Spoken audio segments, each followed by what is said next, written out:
ओठ तिच्या ओठांवर टेकले, हलकेच, जणू एक शब्दही न बोलता. त्याने तिच्या आतला सगळा आक्रोश वाचला.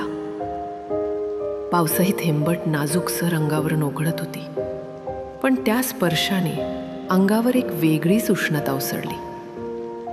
हळूहळू त्याचा हात तिच्या मानेला स्पर्शला आणि दुसरा हात तिच्या कमरेवर स्थिर झाला. तिने डोळे मिटले होते, न शर्मेसाठी, न संकोचासाठी, फक्त त्या क्षणात विरघळण्यासाठी. तिच्या श्वासांचा वेग वाढत गेला आणि मग त्याच्या ओठांनी तिच्या गालावरून खाली एक हलकी वाट चालली. कपड्यांच्या मधून जाणारा तो स्पर्श थरारक होता. हळूहळू, अगदी अलगद, जणू प्रत्येक बटण उघडताना तो तिचा आतला एक विश्वास खोल खोल समजून घेत होता. त्यांच्या चेहऱ्यांमधलं अंतर आता अस्तित्वात नव्हतं. श्वास थांबले, पण भावना उंचावत गेल्या. मी आहे साक्षी, वय 26. एक प्रसिद्ध आर्ट गॅलरीमध्ये क्युरेटर म्हणून काम करते. लोक मला शांत, समजूतदार म्हणतात, पण मी माझ्या आत एक वेगळीच साक्षी जपते, जी प्रेमाची भूक विसरली नाही. ती साक्षी जी वर्षानुवर्ष स्वतःला एकटी समजत होती, जोपर्यंत तो पुन्हा भेटला नाही. जय, माझा कॉलेज फ्रेंड, जो आता परत माझ्या आयुष्यात परतला होता, एका अचानक पावसासारखा. संध्याकाळचा वेळ. साक्षी जेसोबत तिच्या फ्लॅटमध्ये कॉफी घेत बसलेली. बाहेर पावसाचा गारवा आणि आत हलकासा स्पर्श होण्याची धडधड. तुला आठवतंय? जय म्हणाला. कॉलेजच्या टेरेसवर तू पावसात भिजलेली होतीस आणि मी तुला टॉवेल न आणता थेट मिठी मारली होती.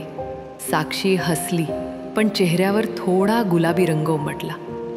त्या मिठीने मी पहिल्यांदा कंपले होते. जे उठला, तिच्या समोर आला आणि कॉफीचा मग टेबलवर ठेवून म्हणाला, आजही भिजलीस ना, पण आतून. त्याने हळूच तिच्या गालावर हात ठेवला आणि डोळ्यांमध्ये डोकावलं, जिथे साक्षीने तिच्या मनाच्या पानांवर जपलेला जे अजूनही शांतपणे बसला होता. साक्षी काहीच बोलली नाही, फक्त हळूच जवळ आली. त्या क्षणी दोघांचाही श्वास गहिवरला. हळूहळू त्याच्या बोटांनी तिच्या ओल्या केसांमधून वाट काढली आणि त्याच्या ओठांनी तिच्या कपाळावर एक लांबट श्वास टेकवला. तिचा कुर्ता थोडासा ओला झाला. त्यातून जाणवणारी उष्णता जयच्या हृदयाला धडक देत होती. साक्षी, तो कुजबुजला. तुला अजूनही वळून बघितल्यावर मी श्वास विसरतो. ती हसली, त्याच्या शर्टला धरून जवळ ओढली आणि म्हणाली, आज वळू नको, थांब.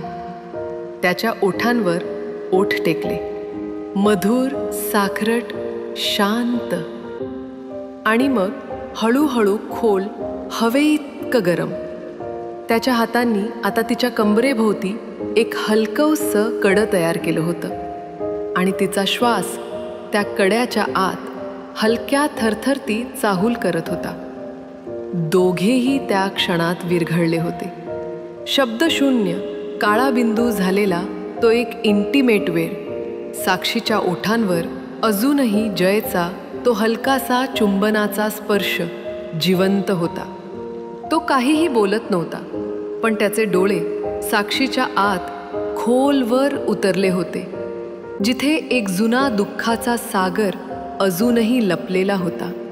ती त्याच्यापासून थोडी दूर झाली आणि बॅल्कनीकडे चालत गेली. जयने मागे जाऊन तिच्या खांद्यावर हात ठेवला. तू थांबलीस का त्या भूतकाळात अजूनही? साक्षीने डोळे मिटले.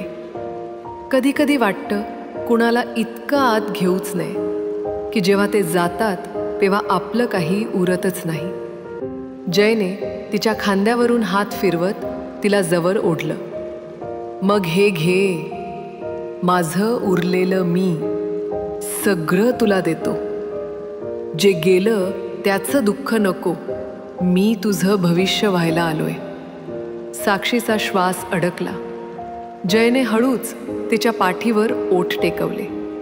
ती भिजलेली जॅकेट त्याने हलक्याने काढून बाजूला ठेवली आणि मग तिच्या मानेवरून ओठांनी एक ओळ सरकवली.